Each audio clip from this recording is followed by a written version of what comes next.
દાદાને દરબાર જાશું સવારમાં નિત્ય ઉઠીને, દાદાને દરબાર જાશું, દાદાને દરબાર જાશું.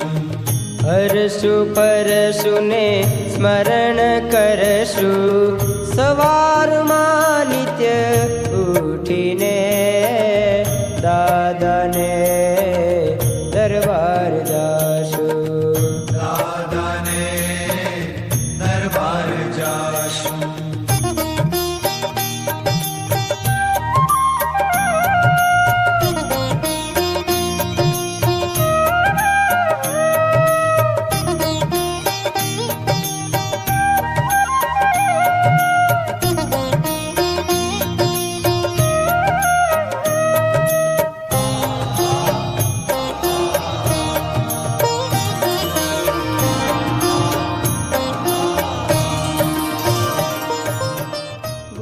હરિભક્તોને જય સ્વામિનારાયણ.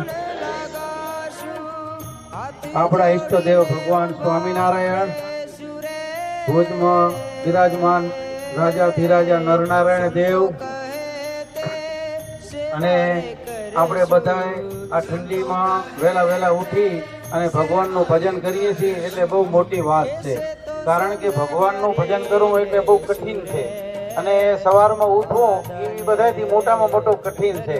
કેમ કે આપણે સૂતાઈએ એટલે ઉઠવાની ઈચ્છા જ ન થાય કોઈને. એમ 8 વાગે 9 વાગે ગમે ત્યારે આપણે ઉઠીએ, પણ આપણે 1 મહિનો બધા હરિભક્તો વહેલા ઉઠી અને 6 વાગે આપણે પૂજા પાઠ કરી, તિલક ચાંદલો કરી અને બધા હરિભક્તો આવી જઈએ છીએ. એટલે આપણે બધો આ સત્સંગનો પ્રભાવ છે. કેમ કે આપણે સત્સંગ કરીએ અને તો જ આપણને ઉઠવાની ઈચ્છા થાય ને. નકર તો પછી મહિનો થઈ જશે, વળી પાછું આપણો રૂટીન થઈ જશે. એવું નહીં કે આપણે હવે વળી પાછા 4 વાગે ઉઠીને હાલો સત્સંગ કરી દે 1 કલાક, એ પાછું વળી આપણું હશે એમને એમ જ થઈ જશે. પણ હાલો ભક્તો, આ મહિનો બહુ મહત્વનો છે કે આ મહિનામાં જેટલું આપણે ભજન ભક્તિ કરીએ એ અધિક ગણો છે.